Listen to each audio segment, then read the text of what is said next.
যদিও আমার চর্চাটা প্রাচীন গ্রন্থ নিয়েই হবে, তবুও নিরুক্তের বেদচর্চা মানে নিরুক্ত সম্পর্কিত আলোচনার একটা একটা প্রবেশিকা বলা চলে, সেটা আমি এক সময় তোমাদের দিয়েছি। যারা ছিলে তারা সেটা জানতে পেরেছো। আজকে সেই সব বিষয়ে কিছু বলবো না। অর্থাৎ নিরুক্ত কি, নিরুক্ত কেন, নিরুক্ত আমাদের কি কাজে লাগবে, তা ছেলেমেয়েরা বলবে স্যার আমাদের নেট সেটে কাজে লাগবে, সেইটা একটা পার্ট। অর্থাৎ মানে আমাদের কেজো জিনিসে লাগবে। আর একটা হচ্ছে আমাদের শাস্ত্রচর্চায় নিরুক্ত কি কাজে লাগবে, সেই দিকটা আর একটা দিক। সেইটা আমি মনে হয় খানিকটা তোমাদের আগের বার বলেছি, এবং যারা এর মধ্যে আছো তারা সেটা যদি শুনে থাকো তাহলে জানবে। আজকে আমি যেটা বলবো সেটা হচ্ছে নিরুক্তের দেবতা অধ্যায়। যদিও বলেছে যে নিরুক্তের সপ্তম অধ্যায় বলতে, কিন্তু আমরা জানি যে নিরুক্তের 12টা অধ্যায় আছে। মানে দ্বাদশ অধ্যায়ী ভাষ্য বিস্তর, এরকম করে দুর্গাচার্য অভিমত দিয়েছেন। ছাত্রছাত্রীদের জন্য বলছি, যারা একেবারেই নতুন ছাত্রছাত্রী, তাদের জন্য এই অংশটুকু দরকার। সেটা হচ্ছে যে নিরুক্তের কতগুলো অধ্যায় আছে, এইটাতে মনে হয় যে সামান্য একটু আলোকপাত করা দরকার, এবং সেখানে কি আছে না আছে আলোকপাত। দুর্গস্বামী যে আছেন বা দুর্গসিংহ, তো এই বানানটা আমি তোমাদের বইয়ে দেখছিলাম, যেটা তোমরা দিয়েছো একটা লিফলেট হিসেবে, দয় দীর্ঘ আছে। মানে দয় দীর্ঘ কেন হবে? দুর্গ কোনো বানানই দীর্ঘকার হতে পারে না, ওটা মানে হর্ষৌকার হবে, ভুলেও যেন দীর্ঘকার করবে না। এই দীর্ঘসিংহ তিনি 10th সেঞ্চুরির লোক ছিলেন, এবং তিনি জম্মু অধিবাসী ছিলেন। তিনি 12 অধ্যায় বিশিষ্ট যে নিরুক্ত গ্রন্থ, সেই নিরুক্ত গ্রন্থে ঋজ্যার্থ বলে একটা আছে, টিকা প্রস্তুত করেছিলেন। ঋজু অর্থ একসাথে যোগ করলে ঋজ্যার্থ হয়, টিকা প্রস্তুত করেছিলেন। কিন্তু বর্তমানে যে মুকুন্দ ঝা বক্সির গ্রন্থ আমরা দেখি, এমনকি নিরুক্তের লেটেস্ট যে সবচেয়ে বড় গ্রন্থটা বেরিয়েছে, ছাত্রছাত্রীরা যদি খোঁজ না রাখো তাহলে দেখবে, রাষ্ট্রীয় সংস্কৃত সংস্থান, বর্তমানে যার নাম হচ্ছে সেন্ট্রাল সংস্কৃত ইউনিভার্সিটি নিউ দিল্লি, সেই পূর্বতন যে রাষ্ট্রীয় সংস্কৃত সংস্থান, সেইখান থেকে একটা খুবই মানে ভালো এবং বড় নিরুক্ত গ্রন্থ বেরিয়েছে।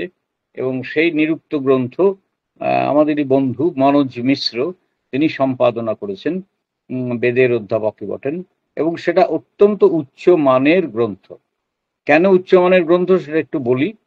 এটা গ্রন্থটার বৈশিষ্ট্য হচ্ছে যে তিনি চেষ্টা করেছেন যে যতগুলো নিরুক্তর বই আছে সংস্কৃত ভাষাতে, মানে প্রিন্টেড আছে, সেই গ্রন্থগুলোতে এবং যে সমস্ত ভুল, প্রিন্টিং মিস্টেক্স, প্রমাদ ইত্যাদি আছে, বা কোনো জায়গায় হয়তো শব্দ সংশয় ঘটেছে, সেই সমস্ত জিনিস বিচার করে টিকা টিপ্পনী দিয়ে তিনি, মানে আমার মনে হচ্ছে বইটা বোধহয় 1000 পাতার উপর হবে, সেই গ্রন্থটা তিনি নির্মাণ করেছেন অনেক পরিশ্রম করে। এবং যদি কেউ গবেষণা করতে যায় তাহলে তার পক্ষে কিন্তু ওই মনোজ মিশ্রের নিরুক্ত গ্রন্থটা খুব কাজে লাগতে পারে। সেখানে 13টা অধ্যায় আছে। এইবার প্রশ্ন হলো যে নিরুক্তের অধ্যায় সংখ্যা কত? হ্যাঁ, এইটা লেটেস্ট বই, সেখানে 13টা অধ্যায় আছে। মানে ছাত্রছাত্রীদের জন্য আবার বলছি যে আমাদের দুর্গস্বামী যিনি প্রধান ব্যাখ্যাকার, স্কন্দস্বামী আর একজন ব্যাখ্যাকার, তো তারা 12 অধ্যায় স্বীকার করেছে। এখন ছেলে মেয়েরা দেখেছি অনেক সময় এই আমাদের এর বইটা কি বলে, বেদের পরিচয় বইটা খুব ফলো করে। এখন বেদের পরিচয় বইটাতে একটা বিপদ হচ্ছে, কোনো কোনো জায়গায় তিনি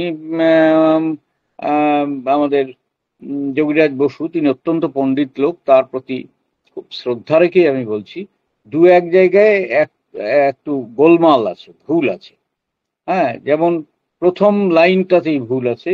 হ্যাঁ, যে জ্ঞানার্থক বিধাতুর অজ প্রত্যয় করে বেদ শব্দ জ্ঞানার্থক শাস্ত্র বা জ্ঞান নিরূপিত হলো, এইটা প্রথম বাক্যেই একটা গোলমাল আছে। হ্যাঁ, বিদ্যাত অজ প্রত্যয় করে বেদ শব্দ উৎপন্ন হয় ঠিকই, কিন্তু তার মানে কিন্তু জ্ঞানার্থক বেদ শাস্ত্র বা সুপ্রিম নলেজ হয় না। আচ্ছা, যারা বেদের ছাত্র তারা জানে, আমি ক্লাসে অনেকবার বলি। দ্বিতীয় আর একটা ভুলের প্রসঙ্গ হলো, তিনি তার গ্রন্থে যখন নিরুক্ত সম্বন্ধে আলোচনা করছেন, তখন তিনি লিখছেন যে নিরুক্তের 17টি অধ্যায় আছে। এখন আমাদের এই সুকুমারমতি ছেলেমেয়েরা তারা ভাববে যে আচ্ছা, নিরুক্তের কি 17টা অধ্যায়? হ্যাঁ, তাহলে যে বেশিরভাগ জায়গায় 12টা অধ্যায় লেখা থাকে, কোনটা ঠিক? এখন আমি যখন নিরুক্তের গ্রন্থ মানে ছাত্র পাঠ্য গ্রন্থ লিখি, যখন প্রথম অধ্যায় এবং পরবর্তীকালে 7ম অধ্যায়, প্রথম অধ্যায় যখন লিখি, তখন আমাকে খোঁজ খবর করতে হয়েছিল যে উনি কি জন্য 17 অধ্যায় লিখলেন। 17 তো কোথাও নেই, 12 আছে, 13 আছে, 14ও আছে কোনো কোনো জায়গায়, কিন্তু 17 তো কোথাও নেই। এই কারণে আমি অনেক মানে একেবারে ভুল টুল ইত্যাদি শেষকালে বলতে হয়, আমি অনেক ভেবে চিন্তে অনেক বিচার করে দেখলাম যে উনি 17 বলেছেন একটা অন্য অ্যাঙ্গেল থেকে। অন্য অ্যাঙ্গেলটা কি? অন্য অ্যাঙ্গেলটা হচ্ছে যে নিরুক্ত বলে যে একটা 12 অধ্যায়ের বই প্রচলিত আছে যাস্ককৃত, আর নিঘণ্টু বলে একটা বই আছে। নিঘণ্টু বইটা 5টা অধ্যায়। হ্যাঁ, এই নিঘণ্টু আর নিরুক্ত যদি মিলিয়ে দিই তাহলে 17টা অধ্যায় হয় সম্ভবত। মানে অধ্যাপক যোগীরাজ বসু তিনি নিঘণ্টুর 5 অধ্যায় এবং নিরুক্তের 12 অধ্যায় এই ধরে তিনি 17 অধ্যায় করেছেন সম্ভবত, তা নইলে এরকম ভুল উনি করবেন না। সেইটা করেছেন, এবং তিনি এটা ধরেই নিয়েছেন যে নিঘণ্টু এবং নিরুক্ত দুটোই যাস্কের লেখা ইত্যাদি। আমি খুব বিতর্কে বা এতে যাচ্ছি না, যদি দরকার হয় পরে বলবো। এটা হচ্ছে যে নিঘণ্টু একটা আলাদা গ্রন্থ, নিরুক্ত আর একটা আলাদা গ্রন্থ, দুটোর মধ্যে সম্পর্ক আছে। হ্যাঁ, নিঘণ্টুর যে শব্দগুলো আছে, হ্যাঁ, মানে ওটা একটা কোষ গ্রন্থমূলক, সেখানে 5টা অধ্যায় আছে। সেখানে যে সব 7টা অধ্যায়, এই 5টা অধ্যায় আছে, সেখানে মোটামুটি যে বিষয়গুলো, যে শব্দগুলো রয়েছে, সেই শব্দের ব্যাখ্যানমূলক গ্রন্থ হচ্ছে নিরুক্ত, যেটা যাস্কের রচিত বলে সকলে মনে করেন। হ্যাঁ, কিন্তু নিঘণ্টুটাও যাস্কের রচিত, এইটা অনেকে স্বীকার করেন না। এইটা হচ্ছে একটা মুশকিলের জায়গা। অতএব তিনি ধরে নিয়েছেন, মধুসূদন সরস্বতী ধরেছেন যে নিঘণ্টু আর নিরুক্ত দুটোই যাস্কের লেখা। যোগীরাজ বসু হয়তো তাই ধরে ওই রকম ভাব করে থাকবেন। আদারওয়াইজ ছাত্রছাত্রীদের জন্য বলছি যে তোমরা কিন্তু 12 অধ্যায়, কাল তোমাদের তো অনেক সময় নেট সেটে বসতে হয় নিরুক্তের অধ্যায় সংখ্যা কত, তখন হয়তো 12, 14, 17 এইসব দেওয়া থাকলো। হ্যাঁ, 12, 17-এর মধ্যে না গিয়ে 12তেই থেমে থাকবে। কিন্তু আমি অন্য গবেষণামূলক কাজের দিক থেকে গিয়ে দেখেছি যে 13 অধ্যায়টাও মানে নিরুক্তের একটা অংশ হওয়া উচিত। হয়নি, দুর্গস্ব আমি করেননি, কিন্তু হওয়া উচিত। তার একটা প্রধান যুক্তি হচ্ছে যে নিরুক্তের মানে আচার্য সায়ন তিনি যখন নিরুক্তের অনেক মন্ত্রের ব্যাখ্যা দিচ্ছেন, যেগুলো কঠিন মন্ত্র, সেই মন্ত্রের ব্যাখ্যা দিতে গিয়ে তিনি নিরুক্তের 13 অধ্যায় থেকে অনেকগুলো মন্ত্রের অর্থ কোট করেছেন, মানে তার সায়ন ভাষ্য, সায়ন ভাষ্যে কোট করেছেন। তার মানে সায়নের কাছে 13টা অধ্যায় জানা ছিল। অতএব সায়ন চতুর্দশ শতকের লোক, অতএব চতুর্দশ শতকের যে সায়ন তিনি কিন্তু 13টা অধ্যায় নিরুক্তের স্বীকার করছেন, এবং সেই অর্থে এবং মানে অনেকগুলো কঠিন মন্ত্রের ব্যাখ্যা, ওই যে সেই বিখ্যাত আছে না, শ্রীন্নেব যদ ভরি তুর ভরি ফরফরিকা ইত্যাদি যেগুলো আছে, সেই সেই মন্ত্রগুলোর অর্থ কিন্তু নিরুক্তের 13 অধ্যায়ে আছে, প্রথম 12 অধ্যায়ের মধ্যে নেই। কিন্তু সেটা রিসার্চের বিষয়। ছাত্রছাত্রীদের জন্য মানে 12টা অধ্যায় যাস্ককৃত, আর নিঘণ্টু যেটা সেটা রচনাকার স্পষ্ট নয়, তার 5টা অধ্যায় আছে। আর নিরুক্ত হচ্ছে নিঘণ্টুরই ব্যাখ্যানমূলক গ্রন্থ, এটা সবাই স্বীকার করেন যে it is a explanatory text on Nighantu. হলো এই দ্বিতীয় হলো, নিরুক্তের প্রধান বিচার্য বিষয় হচ্ছে শব্দের নিরুক্তি, ইটিমোলজি। শব্দের নিরুক্তি মানে যে একটা শব্দ কিভাবে উৎপন্ন হচ্ছে।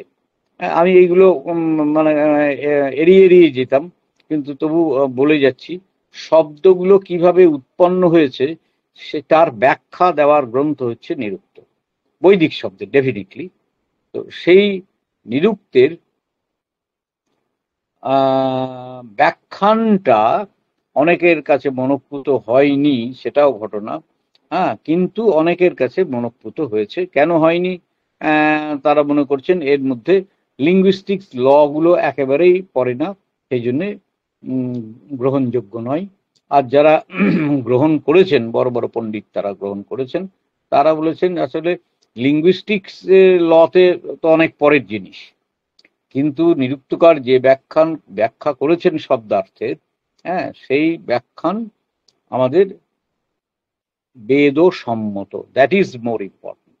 অর্থাৎ নিরুক্তের একটা শব্দের ব্যাখ্যা, সেই শব্দের ব্যাখ্যাটা, ধরা যাক একটা গায়ত্রী শব্দ, এই শব্দটা একেবারে ঋগ্বেদই বলবে, হ্যাঁ, যে গায়তে ইতি, অর্থাৎ যা গান করা হয়, এবং মানে গায়না ত্রায়তে, এবং গানের দ্বারা যে জিনিস আমাদের ত্রাণ করে সেইটাই হচ্ছে গায়ত্রী মন্ত্র।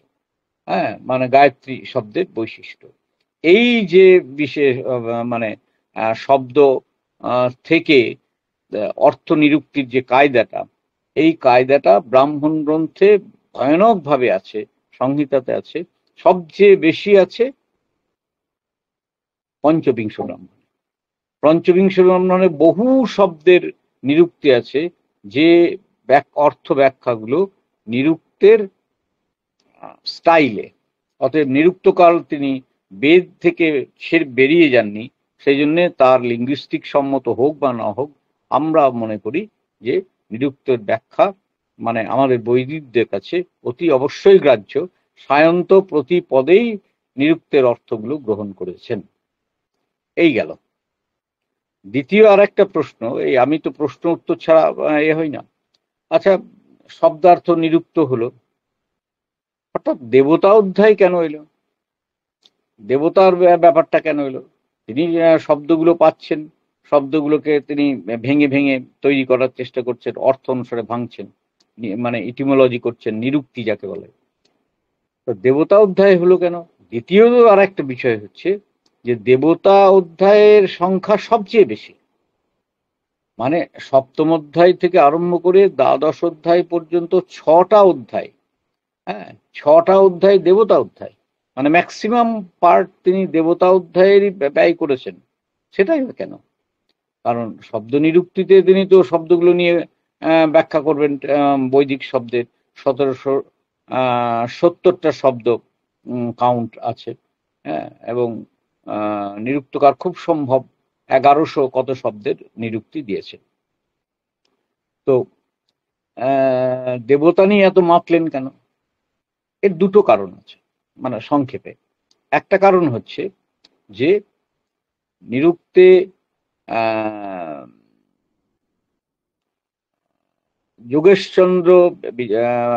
যোগেশচন্দ্র রায় তার একটা গ্রন্থ আছে, সেই গ্রন্থে তিনি বলেছেন, মানে আমি যদি কোট করি প্রায় লাইনটা, এইরকম, লাইনটা হচ্ছে এইরকম যে যদি বেদের দেবতা অজ্ঞাত রহিয়া গেলেন, তাহলে দুই চারিটা শব্দের অর্থ জানিয়া বেদবিদ্যা অর্জনের সার্থকতা কি?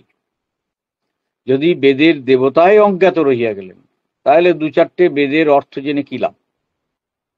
অর্থাৎ বেদের মুখ্য আলোচ্য বিষয় হচ্ছে দেবতা, যার জন্যে দেবতা সম্পর্কে যাস্ক এড়িয়ে যেতে পারেননি। দ্বিতীয় যে কারণটা, সেটা হচ্ছে নিঘণ্টুতে যে শব্দের সংগ্রহ আছে, সেই নিঘণ্টু শব্দ তো 5 অধ্যায়, তার মধ্যে 3টে অধ্যায় হচ্ছে নৈঘণ্টুক, একার্থক শব্দ, আর দুটো, আর চতুর্থ অধ্যায় হচ্ছে নৈগম, আর পঞ্চম অধ্যায় হচ্ছে দেবতা অধ্যায়। অর্থাৎ সেখানে প্রায় 131টা দেবতা বিষয়ক শব্দ আছে। অতএব নিরুক্ত যেহেতু নিঘণ্টুরই ব্যাখ্যান গ্রন্থ, অতএব নিঘণ্টুতে যে দেবতাদের নাম ধাম ইত্যাদি আছে, সেইগুলো ব্যাখ্যা করার দায়িত্ব নিরুক্তকারের ঘাড়েই বর্তায়। সেই জন্যে তিনি মানে দেবতা অধ্যায় নিয়েছেন, এবং মানে এক একটা দেবতা বিষয়ক বা দেবতার সঙ্গে সম্পর্কযুক্ত ছন্দ বিষয়ক বা দেবতাদের নাম বিষয়ক শব্দের ব্যুৎপত্তি করতে গিয়ে তাকে প্রায় মানে 6খানা অধ্যায় তার লেগে গেছে। হ্যাঁ, কারণ কখনো মন্ত্র ব্যাখ্যা করছেন, কখনো শব্দ ব্যাখ্যা করছেন, কখনো শব্দের নিরুক্তি দিচ্ছেন। হ্যাঁ, মানে আমরা যেমন প্রতিপদ পাঠ করি সেরকম শব্দ ব্যাখ্যা নয়, নিরুক্তের ব্যাখ্যা তো আপনারা জানেন। হ্যাঁ, অগ্নি শব্দের নিরুক্তি কি? অগ্রণীর ভবতি ইতি নিরুক্তি, অগ্রণীর ভবতি ইতি অগ্নি, এইরকম। অথবা তিনি শাকপুনির মত নেবেন।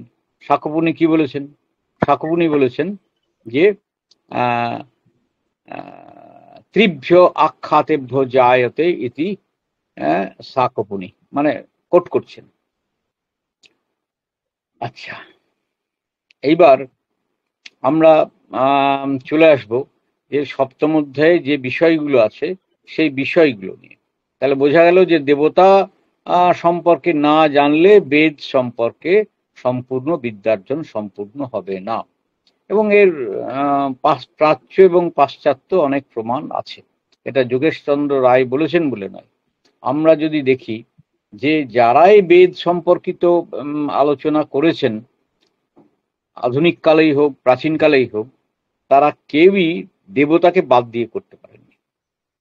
কিন্তু আবার বিপদের কথাটা হলো এই যে দেবতা বিচার করতে গিয়ে তারা দেখেছেন যে মানে এক একটা দেবতার কি ধরনের বৈশিষ্ট্য হতে পারে, এইটা খুঁজতে গিয়ে প্রায় প্রত্যেকেই ল্যাজগোবরে হয়েছেন, মানে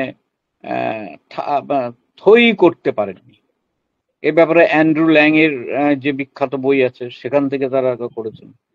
এরপরে আমি বলতে পারি যে খুব বড় কাজ যে এটা হচ্ছে আমাদের হিলেব্রান্টের কাজ, বেদিক মিথোলজি, সেই বইও যে দেখি 2 খণ্ডের বিশাল বই, সেও বেদিক মিথোলজির ওপর, মানে দেবতা তত্ত্ব। তারপরে একটা আমাদের আধুনিক যুগে যে আমাদের এর বই আছে, কি বলে, অনির্বাণের বই আছে, বৈদিক সাহিত্যের ইতিহাস, বেদমীমাংসা, তার দ্বিতীয় এবং তৃতীয় এই দুটো খণ্ডই হচ্ছে দেবতা বিষয়ক, দুটো খণ্ডই দেবতা। হ্যালো, আচ্ছা, তার দুটো খণ্ডই হচ্ছে দেবতা বিষয়ক। অর্থাৎ এবং প্রথম খণ্ডটা যা আকার, তার চেয়ে দ্বিতীয় খণ্ডের আকার বড়, দ্বিতীয় খণ্ডের যে আকার তার চেয়ে তৃতীয় খণ্ডের আকার আরো বড়। অথবা আমরা যদি দেখি যে প্রত্যেকেই কিন্তু দেবতা অধ্যায়ের আলোচনা করতে গিয়ে মানে তাদেরকে প্রচুর কথা বলতে হয়েছে, প্রচুর কথা। এই জন্যে দেবতা বাদ দিয়ে বেদের আলোচনা মানে অসম্পূর্ণ। আমরা এবার এর পরের প্রশ্ন আসি যে দেবতা বলতে কি বুঝি? আমরা সায়নের এই নিরুক্তেরই স্মরণ নিই। নিরুক্ত স্মরণ নিতে গিয়ে তিনি স্পষ্টই বলে দিয়েছেন দেব শব্দের ব্যুৎপত্তি হচ্ছে দেব দানাৎ বা, জানে ছেলেমেয়েরা, দানাৎ বা, দীপনাথ বা, দোতনাথ বা, দুস্থান ভবতী বা। অর্থাৎ দেবতা তাকেই বলবো। দেখো কতগুলো বিকল্প, মানে নিরুক্তকারের ঔদার্যই বলো আর আমাদের মানে যাকে বলে আমাদের ঘায়েল করতেই যদি বলতে হয়, তাহলে নিরুক্তকারের জুড়ি কেউ নেই, যাস্কের জুড়ি কেউ নেই। আপাত দৃষ্টিতে নিরুক্ত গ্রন্থটা মনে হবে বেশ সুখপাঠ্য গ্রন্থ, খুব সরল সংস্কৃততে লেখা। মানে বেদের মতো অত জটিল ভাষাও নয়, আবার ক্লাসিক্যালের মতো এরকম প্যাঁচানো ভাষাও নয়, খুব সরল ভাষায় লেখা, সহজে বোঝা যায়। কিন্তু যদি আমরা নিরুক্তের ভেতরের দিকে ঢুকি তাহলে দেখব যে তিনি প্রতিটি শব্দের অর্থ দিতে গিয়ে এত বিকল্প দিচ্ছেন যে আমরা নিজেরাই ঠই পাই না যে আসলে কোনটা হতে পারে। মানে এটা নিরুক্তকারের দৃষ্টিভঙ্গি যদি দেখি তাহলে নিরুক্তকার যেটা করেছেন সেটা হচ্ছে তিনি, তার কাছেও তো অনেকগুলো বিকল্প তৈরি হচ্ছে। এবং কেন তৈরি হচ্ছে তার জন্য নিরুক্তকার নিজে প্রথম অধ্যায়ে একটা খুব স্পষ্ট করে কথা বলেছিলেন, সেটা তোমরা অনেকেই জানো।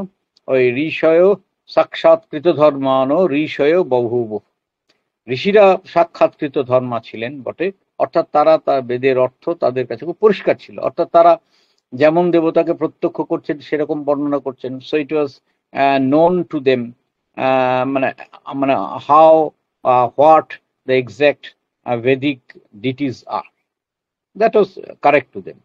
কিন্তু অসাক্ষাৎকৃতেভ্য, যারা সাক্ষাৎ করলেন না, তাদের অবরেভ্য ঋষিভ্য উপদেশেন সম্প্রাদু, যারা সাক্ষাৎ করলেন না তারা উপদেশ করলেন পরবর্তীকালে। এইটাতে যে হয়, যত দিন যায় শব্দের অর্থ বদলাতে থাকে এবং যত দিন যায় সমাজ সংস্কৃতি ইত্যাদির কারণে এক একটা বিষয়ের অর্থ এক এক রকম ভাবে ধরা দেয়। আমি ছেলেদের ক্লাসে পড়া থেকে বলি না যে আজ থেকে 200 বছর আগেও লোকে মন্দির বললে বুঝতো বাড়ি, গৃহ, হাউস, কিন্তু এখন আমরা মন্দির বললে বুঝি দেবগৃহ। এইভাবে যে অর্থের নানা রকম পরিবর্তন হচ্ছে তা সেইটা পরবর্তীকালে ঋষিদের কাছে, পরবর্তীকালে যারা বেদ পাঠ করছেন তাদের কাছে একটা বাক্যের, একটা মন্ত্রের, একটা শব্দের নানা রকম অর্থ প্রতিভাত হচ্ছিল, যাস্কের কোনো উপায় ছিল না যে তিনি সেই সব অর্থগুলোকে এক জায়গায় হাজির করে দিচ্ছেন। এইটাই হচ্ছে তার কাজ। সেই জন্যই অনেক বিকল্প, মানে দেব দানাথ বা, দীপনাথ বা, দোতনাথ বা, অর্থাৎ যিনি দান করেন, মানে অল দিস কোয়ালিটিস। মানে কর্মসম্পত্তি অনুসারে তো শব্দ নির্ণয় হয় যে যিনি দান করেন তিনি দেবতা। মানে দটা আছে সব জায়গায়। দীপনাথ, যিনি মানে দীপ্ত হন আর কি, মানে ঝলমল করেন, উজ্জ্বল জ্যোতিষ্ক হিসেবে ঝলমল করেন। দীপনাথ বা, দোতনাথ বা, যিনি দতিত হন, অর্থাৎ যাকে স্পষ্ট দেখতে পাওয়া যায় না কিন্তু কর্ম দেখে বুঝে নিতে হবে। এই বৃষ্টি হচ্ছে মানে আমি ধরে নিতে পারি যে ইন্দ্রের কর্ম চলছে। এই বাতাস বইছে ধরে নিতে পারি যে বায়ুর কর্ম চলছে। অথবা দুস্থান ভবতী বা, মানে যারা দুলোকে থাকেন। এই হচ্ছে দেবতার ইয়ে। আর যহ দেব সা দেবতা, দেব এবং দেবতা এই দুটো একার্থক শব্দ নিরুক্তকার খুব পরিষ্কার করে বলে দিয়েছেন। আমরা ছেলে মেয়েদের বলবো স্যার দেব আর দেবতা কি এক? ইয়েস, নিরুক্ত মতে এক। তো তাহলে তো আলাদা কি? আলাদা হচ্ছে লিঙ্গের তফাৎ। দেব হলে পুংলিঙ্গ আর দেবতা হলে স্ত্রীলিঙ্গ, এছাড়া আর কোনো তফাৎ নাই। কিন্তু সেটা হচ্ছে দেবতাদের লিঙ্গ অনুসারে নয়, অর্থাৎ অগ্নি তিনি দেব হতে পারেন, দেবতাও হতে পারেন। মিনিং এর কোনো তফাৎ হবে না, শুধু শব্দটার পরিচয় একটা পুংলিঙ্গ শব্দরূপে, একটা স্ত্রীলিঙ্গ শব্দরূপে। কিন্তু ইট ডাজন্ট মিন যে দেবতা পুংলিঙ্গ হলে তবে পুংলিঙ্গ প্রয়োগ হবে, দেবতা স্ত্রীলিঙ্গ হলে তবে স্ত্রীলিঙ্গ প্রয়োগ হবে, তা নয়। মানে যে কোনো হতে পারে। আমি অগ্নিকে দেব বলতে পারি, অগ্নিকে দেবতাও বলতে পারি। আমি উষাকে দেবও বলতে পারি, উষাকে দেবতাও বলতে পারি। সুতরাং দিস শুড বি ক্লিয়ার। প্রথম আমরা যে আরম্ভ করব যে বইটার দিয়ে, কতক্ষণ চালানো যাবে আমি জানি না। জানেন যে প্রথম যে লাইনটা, সেই লাইনটা আরম্ভই হচ্ছে এইভাবে যে অথাতো দৈবতম, মানে অথ অতঃ, অথ মানে অনন্তর, তারপর, তারপর মানে এর আগে অবধি আমি অন্য বিষয়ে আলোচনা করেছি। অন্য বিষয় মানে হচ্ছে আমরা নৈঘণ্টুক এবং নৈগম কাণ্ড মানে নিঘণ্টুর যে 4টে অধ্যায় ছিল, সেখানকার যে বিষয়বস্তু, সেই বিষয়বস্তুগুলো অর্থাৎ সিনোনিমস আর হোমোনিমস, এইসব বিষয়ের আলোচনা করছি। একার্থক এবং মানে এক শব্দের বহু অর্থ, বহু শব্দের একার্থ, এইসব শব্দগুলো নিয়ে তাদের উৎপত্তি নিয়ে আলোচনা করেছি। এখন আমি দেবতা এবং দেবতাদের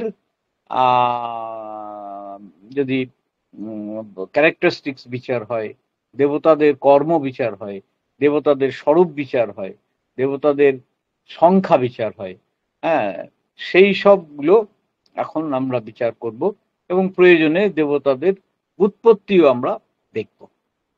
আচ্ছা, এবার প্রথম হলো দৈবতম। তাহলে তাহলে আমরা দেবতা বিচার আরম্ভ করছি। যেহেতু অন্যগুলো হয়ে গেল, নিঘণ্টুর 4টে অধ্যায় হয়ে গেল, পঞ্চম অধ্যায়ে যে আছে দৈবত কাণ্ড, সেইটা আমরা এখন এবার সপ্তম অধ্যায় থেকে আরম্ভ করলাম, দ্বাদশ অধ্যায় পর্যন্ত চলবে। এখন এই যে দেবতা, তারপর বলছেন দৈবত উপপরীক্ষা। উপপরীক্ষা মানে ছোট পরীক্ষা তা নয়, উপশব্দ ক্ষুদ্রার্থে নয়।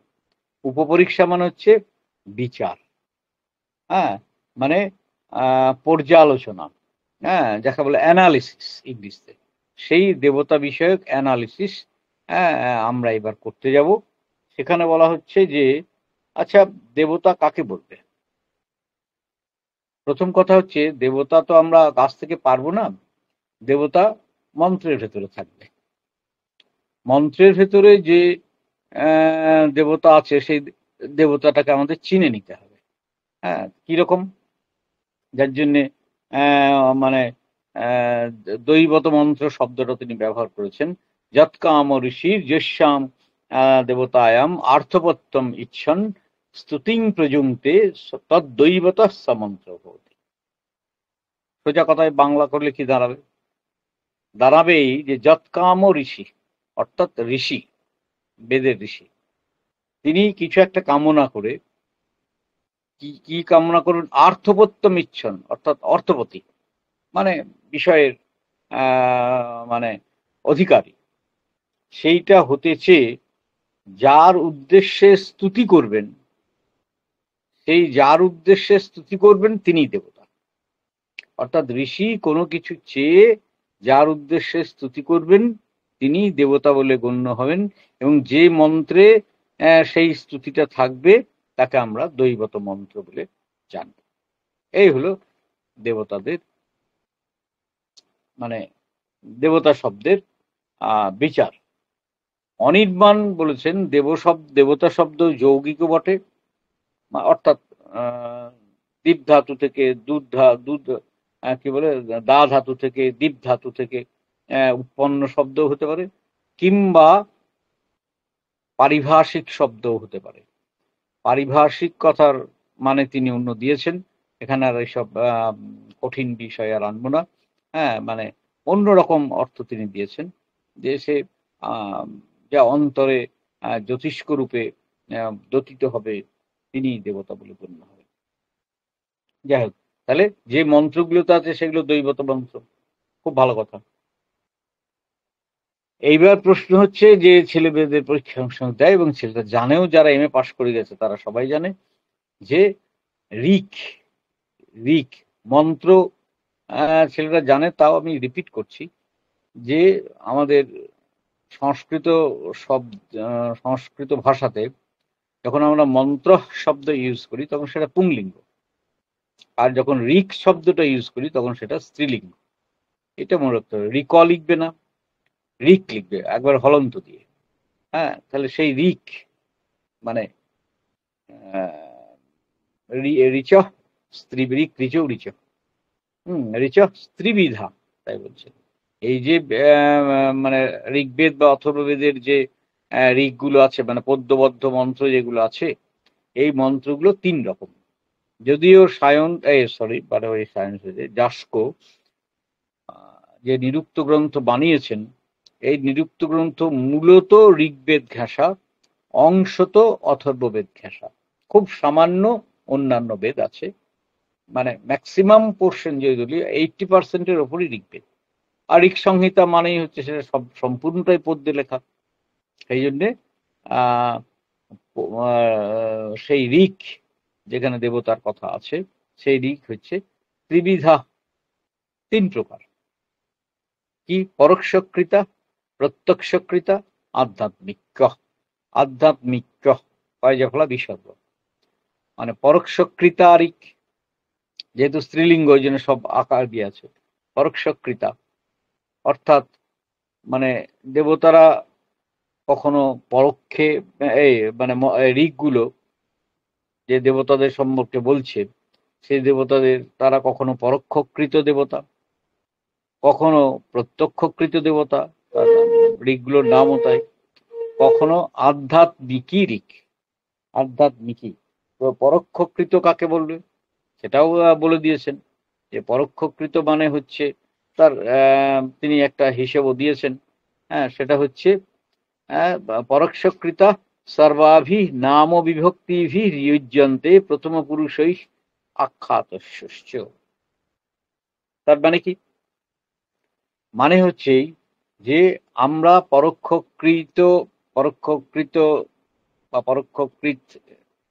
কৃতারিক, পরোক্ষকৃতারিক সেইগুলোকে বলবো যেখানে নাম, যে প্রথমেই তো বলেছিল না, নাম, আখ্যাত, নিপাত, উপসর্গ, 4 রকম পদ আছে। তারপরে নাম মানে হচ্ছে নেমিং সামওয়ান, এখানে নাম উল্লেখ করা থাকবে এক। দ্বিতীয়ত হচ্ছে সর্বাভি বিভক্তি যুজ্যন্তে, সেই নামের সঙ্গে সব রকম বিভক্তি, মানে প্রথমা থেকে সপ্তমী বিভক্তি থাকতে পারে নামের সঙ্গে যুক্ত, কিন্তু আর কিন্তু নয়। এবং প্রথম পুরুষই আখ্যাতস্য, আখ্যাত শব্দের অর্থ ক্রিয়া। মানে প্রাচীনকালে পাণিনির আগে অবধি আমরা দেখতাম যে আখ্যাত শব্দটা, এই ক্রিয়া বা ক্রিয়াপদ শব্দটা ব্যবহার হতো না, আখ্যাত শব্দটাই ব্যবহার হতো। সেই জন্যে আখ্যাত মানে হচ্ছে ক্রিয়াপদ। এখনকার আমরা যেটা বুঝি, এই যে বললাম আখ্যাত শব্দ প্রাচীন শব্দ, অর্থাৎ যেখানে ক্রিয়াপদটা হবে প্রথম পুরুষের এবং কর্তাপদটা হবে মানে যাকে বলে কারোর নাম, এবং নিরুক্তকার 7টা বিভক্তি দিয়েই উদাহরণটা দেখিয়েছেন। হ্যাঁ, মানে ইন্দ্র দিব ইন্দ্রিষে পৃথিব্যা, হ্যাঁ, মানে ইন্দ্র প্রথমা বিভক্তি দিয়েছে।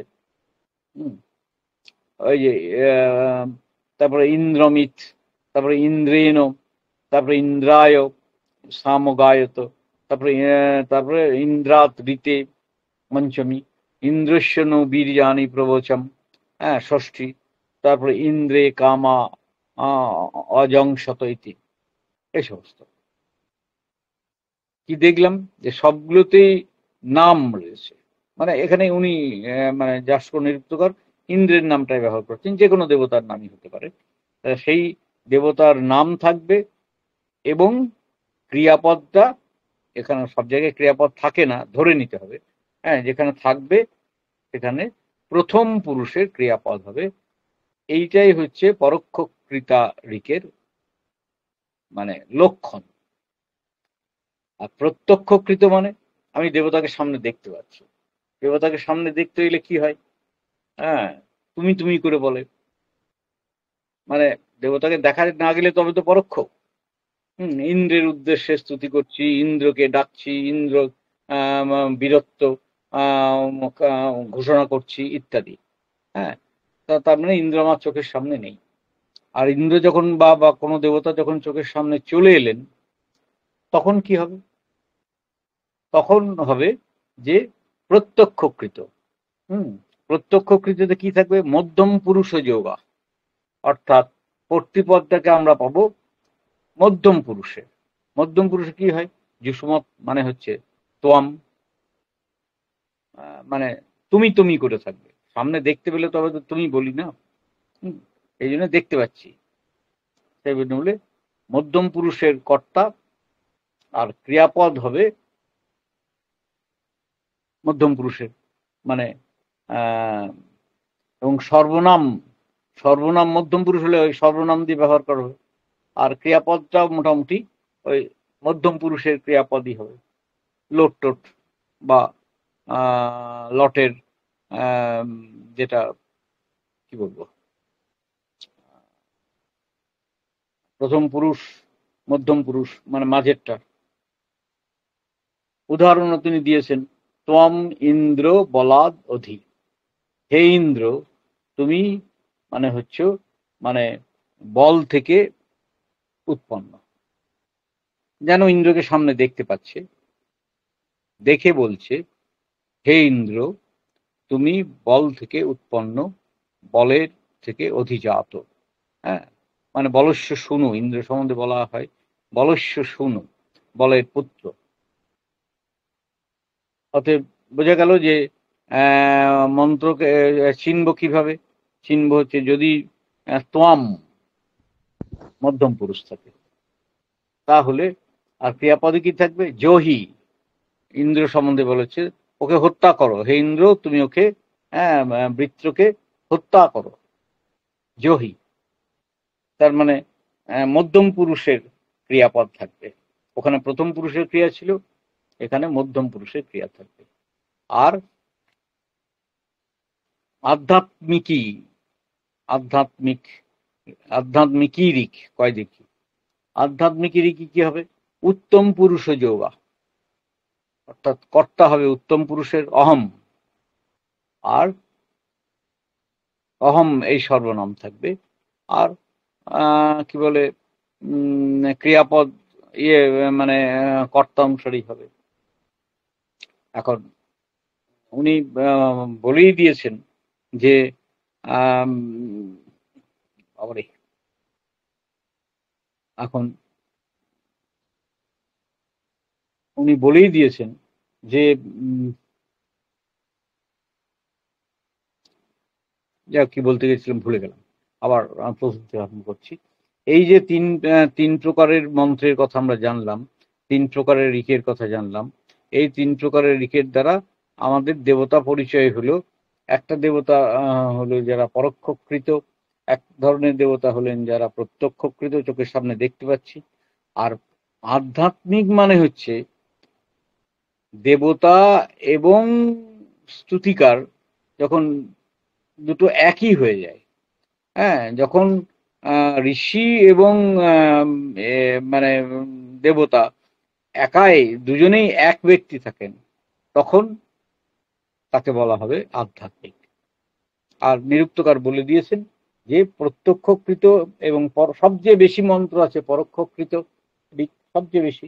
ঋগ্বেদ যদি ধরি 10,552টা মন্ত্র আছে, তো তার মধ্যে হয়তো 8,000 মন্ত্রই হচ্ছে পরোক্ষকৃত। তার মধ্যে আচ্ছা আমি সূক্ত ধরে বলি 1028টা, এই 1028টার মধ্যে ধরে নিতে পারা যায় যে 800 থেকে 900 সূক্ত হচ্ছে পরোক্ষকৃত, কয়েকশো সূক্ত 100-200 সূক্ত হচ্ছে প্রত্যক্ষকৃত, আর সামান্য কয়েকটা সূক্ত আছে এবং নিরুক্তকার 2-3টে নাম বলে দিয়েছেন, দিয়ে বলেছেন আরো খুঁজলে হয়তো একটা দুটো পাওয়া যেতে পারে। তার মধ্যে একটা দুটো আমাদের খুব চেনা, যেটা আমি তোমাদের বলছি, যেটা তোমাদের তোমরা পড়েও আসো, ওই ঋগ্বেদের সে বিখ্যাত বাগামৃণী সূক্ত যাকে আমরা বলি, হ্যাঁ, দেবী সূক্ত নাম বলেও যাকে চলে। অহম রুদ্রেভি বসুভিশ্চরামি, অহম তার মানে আমি, বেশ সর্বনাম, আর চরামি সেই ধরনের ক্রিয়াপদ। সেখানে বাগামৃহিণী যিনি, মানে সেই তিনি নিজেই ঋষি, তিনি নিজেই বাক, আম্ভৃণী বাক, সেই বাক তিনি নিজেই ঋষি, তিনি নিজেই দেবতা। আত্মানম অধিকৃত্য ইতি অধ্যাত্মম।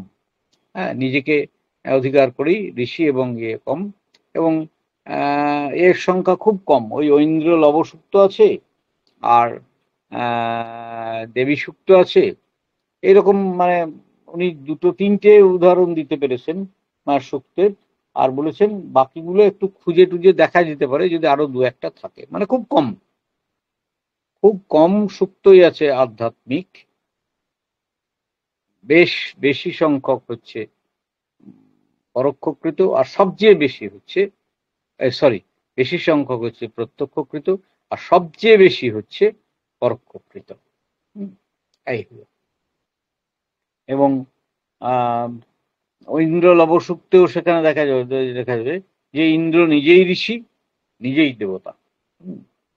এই জন্যে ঋষি এবং দেবতা যেখানে একাত্মক, একাত্মক, সেইগুলো হচ্ছে আধ্যাত্মিক সুক্ত বা আধ্যাত্মিকই ঋক। Very good. এইটা একটা জিনিস হলো। এরপরে আমরা যদি আর একটা টপিক নিয়ে আলোচনা করি, যে সেটা আলোচনা করার খুব জরুরিও আছে। আচ্ছা, তাহলে যে মন্ত্রে যে দেবতার নাম থাকবে সেই মন্ত্রে সেই দেবতা, এটা আমরা জানি। কিন্তু সমস্যা বেদের ক্ষেত্রে তো কম নেই। বেদের ক্ষেত্রে এত সমস্যা, বিশেষ করে দৈবত প্রকরণের ক্ষেত্রে, যে অত মোটা মোটা বই লিখেও এবং তাতে একটা সেন্টেন্সও বাড়াবাড়ি করা নেই।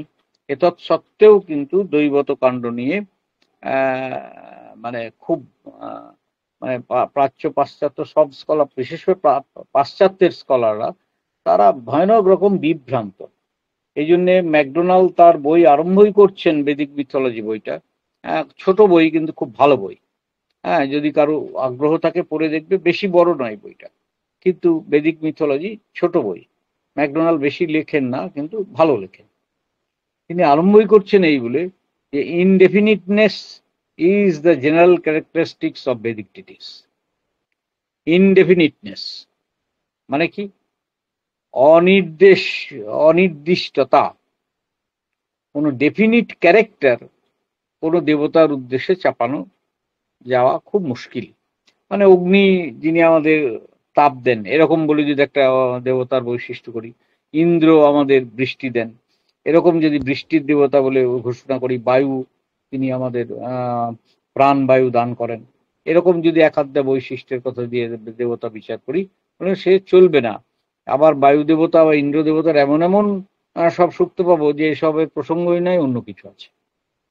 সুতরাং ইনডেফিনিটনেস মানে অনির্দিষ্টতাই হচ্ছে দেবতার বৈশিষ্ট্য। এ তো একটা গেল। তার চেয়েও আরো একটা ঝামেলার জায়গা এলো, যেগুলো এমএ ক্লাসে অনেক সময় লাগে, এটা মানে পরীক্ষায় আসতেও দেখেছি।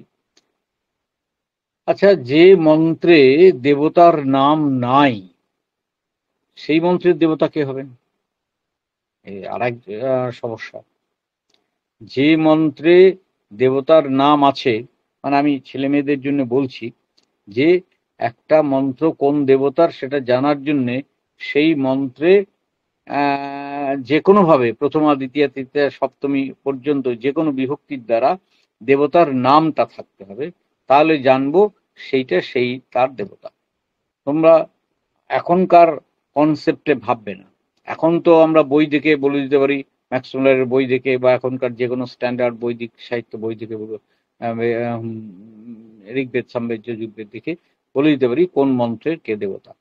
এগুলো পরবর্তীকালে যাকে আমরা এডিট করতে গিয়ে তৈরি করা হয়েছে।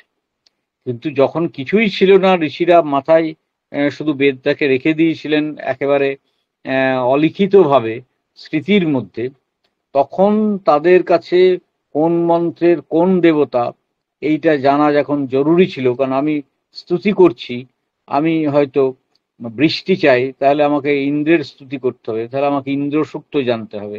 আমি অগ্নি চাই, আমাকে অগ্নির স্তুতি করতে হবে, তাহলে অগ্নি দেবতার দিকগুলো জানতে হবে। এইরকম যাদের কাছে রয়েছে, হাতের কাছে একখানা কাগজ বা কাগজপত্র কিচ্ছু নাই, হ্যাঁ, বেলপাতাও নাই, সেই যুগের কথা আমাদের ভাবতে হবে। তাহলে সেই যুগের কথা ভাবলে যে কোন মন্ত্রের কে দেবতা হবে, সেটা ভাবার জন্য একটা উপায় বলে দিয়েছেন। মন্ত্রে যে দেবতার নাম থাকবে, মন্ত্রে তিনি দেবতা। একাধিক নাম থাকতে পারে, তাহলে একাধিক দেবতাও হবেন, খুব ভালো কথা। সেটারও একটা বিচার আছে পরবর্তীকালে।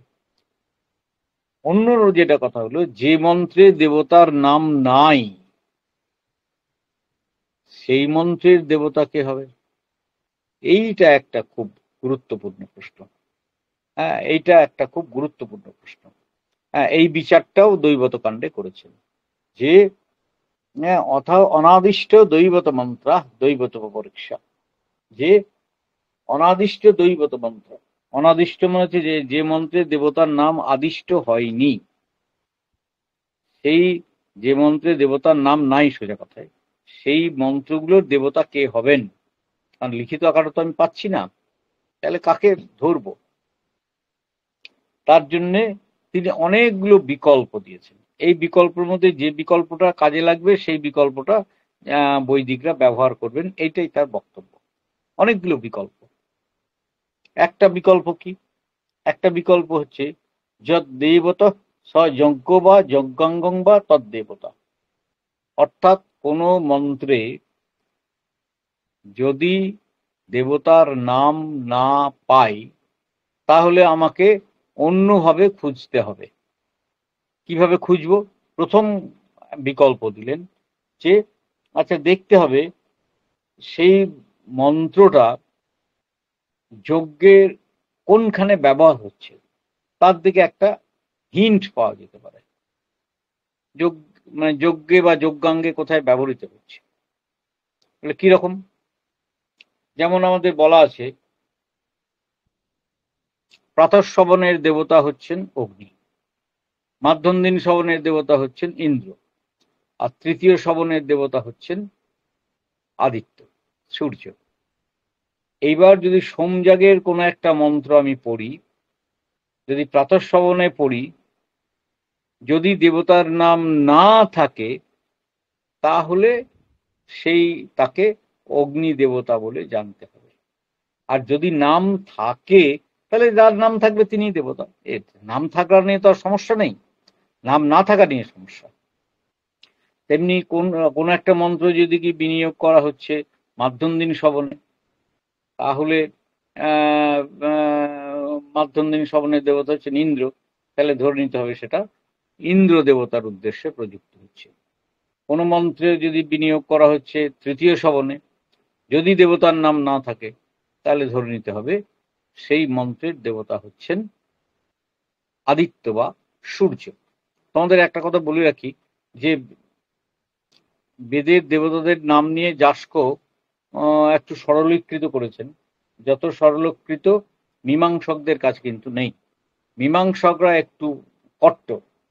যেমন তারা বলবেন সূর্য একজন দেবতা, আদিত্য একজন দেবতা, হ্যাঁ, আলাদা দেবতা। হ্যাঁ, কিন্তু নিরুক্তকার অত ঝঞ্ঝাটের মধ্যে যাননি, তিনি বলছেন যিনি আদিত্য তিনি সূর্য। হ্যাঁ, তো নিরুক্ত দৃষ্টিতে তাই। তাহলে যজ্ঞের ব্যবহার দিকে আমরা যজ্ঞে মানে ইউজ করা দিকে, বিনিয়োগ মানে তো ইউজ, প্রয়োগ, তো দেখে আমরা বলতে পারি আচ্ছা এমন যদি হয়, এমন মন্ত্র যে মন্ত্র যজ্ঞে ব্যবহার নাই, তাহলে তাহলে কি হবে? তখন কি হবে? যজ্ঞে ব্যবহার নাই, কিছু মন্ত্র, সব মন্ত্রই যজ্ঞে ব্যবহার হতো তা তো নয়। হ্যাঁ, এমনকি স্বয়ং সায়ন যিনি প্রায় ঋগ্বেদের সব মন্ত্রেরই বিনিয়োগ দেখিয়েছেন, সবেরই বিনিয়োগ দেখিয়েছেন, কিন্তু সেখানেও তিনি বহু জায়গায় নাজেহাল হয়েছেন। হ্যাঁ, যারা একটু মন দিয়ে বেদ চর্চা করবেন তারা বুঝবেন যে সায়নের মানে যাকে বলে ঘর্মাক্ত কলেবর হয়েছেন বহু ক্ষেত্রে মন্ত্রের বিনিয়োগ দেখাতে গিয়ে। কেননা অনেক মন্ত্রের যজ্ঞের সঙ্গে কোনো যোগই নেই, তা সেগুলো যজ্ঞে ব্যবহার করার কোনো মানে হয়? ধরো বিশ্বামিত্র নদী সংবাদ, আমি কথার কথা বলছি, তা বিশ্বামিত্রের সঙ্গে নদীর কথোপকথন হচ্ছে, হ্যাঁ, কি করে পেরোবে, কিভাবে পেরোবে ইত্যাদি। তো এই সূক্তটায় সঙ্গে যজ্ঞের কোনো যোগ নেই। ধরা যাক অক্ষ সূক্ত, এর সঙ্গে যজ্ঞের কোনো দূর সম্পর্কও নাই, কিন্তু এগুলো বৈদিক মন্ত্র। এখানে নাই দেবতা চিনতে পারছি, আমি ধরে নিলাম যে দেবতা চিনতে না পারতাম, তাহলে যজ্ঞ ভিন্ন অর্থে কি করে হবে? তার জন্যে তিনি বলছেন, আচ্ছা যজ্ঞ যদি মন্ত্রের দেবতার নাম না থাকে, তাহলে বলে প্রজাপত্যা ইতি যাজ্ঞিকা। যাজ্ঞিকরা বলবেন যে আরে বাবা, যেখানে মন্ত্রের নাম পাবে না, যাজ্ঞিকরা মানে যারা যজ্ঞপন্থী, বেদে অনেক পন্থী, কেউ যজ্ঞপন্থী, কেউ নৈরুক্তপন্থী, কেউ মীমাংসকপন্থী, কেউ অর্থপন্থী, কেউ শব্দপন্থী, নানা পন্থী আছে। হ্যাঁ, মানে এমন নয় যে বেদ মানেই সবাই এক সঙ্গে হরিনাম করছে মাথা দুলিয়ে দুলিয়ে, তা কিন্তু নয়। বেদের মধ্যে বহু ডিভিশনস আছে। হ্যাঁ, যেমন কৌৎস, তোমরা জানো, হ্যাঁ, কৌৎস যাজ্ঞিক, তিনি বলছেন বেদের কোনো অর্থই হয় না, বেদের মন্ত্রের কোনো অর্থই নাই। হ্যাঁ, নিরুক্তকারকে তাকে অনেক যুদ্ধ করতে হয়েছে, দ্যাট ইজ ডিফারেন্ট ইস্যু। আমি বলছি যে বেদের মধ্যেও বহু সম্প্রদায় ভেদ আছে।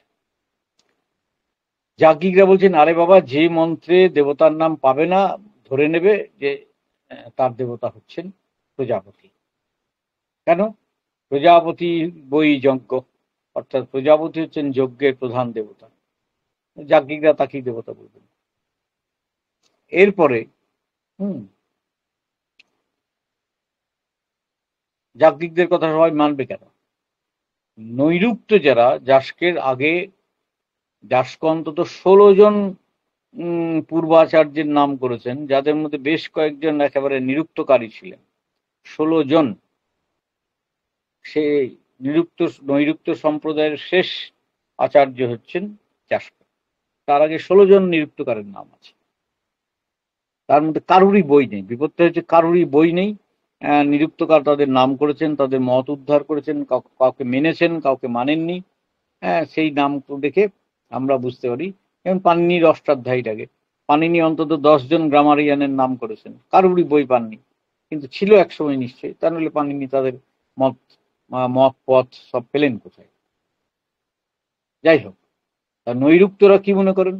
নৈরুক্ত মনে করলেন যদি কোনো দেবতার নাম মন্ত্রে না পাও, তাহলে জানবে নারাশংস হচ্ছে দেবতা। নারাশংস হচ্ছে অগ্নির আর একটা নাম। আর তোমাদের বলে রাখি যে নিরুক্তকার যাস্ক বা নৈরুক্তরা, তারা অগ্নিপন্থী, মানে অগ্নি দেবতাপন্থী। হুম তারা মনে করে যখন কোথাও কিছু আটকে যাবে, তখন ধরে নেবে সেটা অগ্নি, মানে you will solve it by the DT Agni. Agni জানবে যে কোনো দেবতার নাম বুঝতে পারছো না, তাহলে অগ্নি। কোনো মন্ত্রের দেবতা চিনতে পারছো না, অগ্নি ধরে নেবে। এই হলো, তাহলে এক একটা সম্প্রদায় এক এক রকম ভাবে বিচার করেছেন যেখানে দেবতার নাম নেই। আবার আর একটা বিকল্প দিলেন, অপিবা কামদেবতা স্যাৎ। কামদেবতা মানে, কামদেবতা দুটো মানে করেছেন নিরুক্তকার। মানে আমি যখন স্তুতি করছি কাউকে, তখন আমার কামনায় যে দেবতা ঈপ্সিত হচ্ছেন তিনিই দেবতা হবেন, অর্থাৎ দেবতার নাম নেই।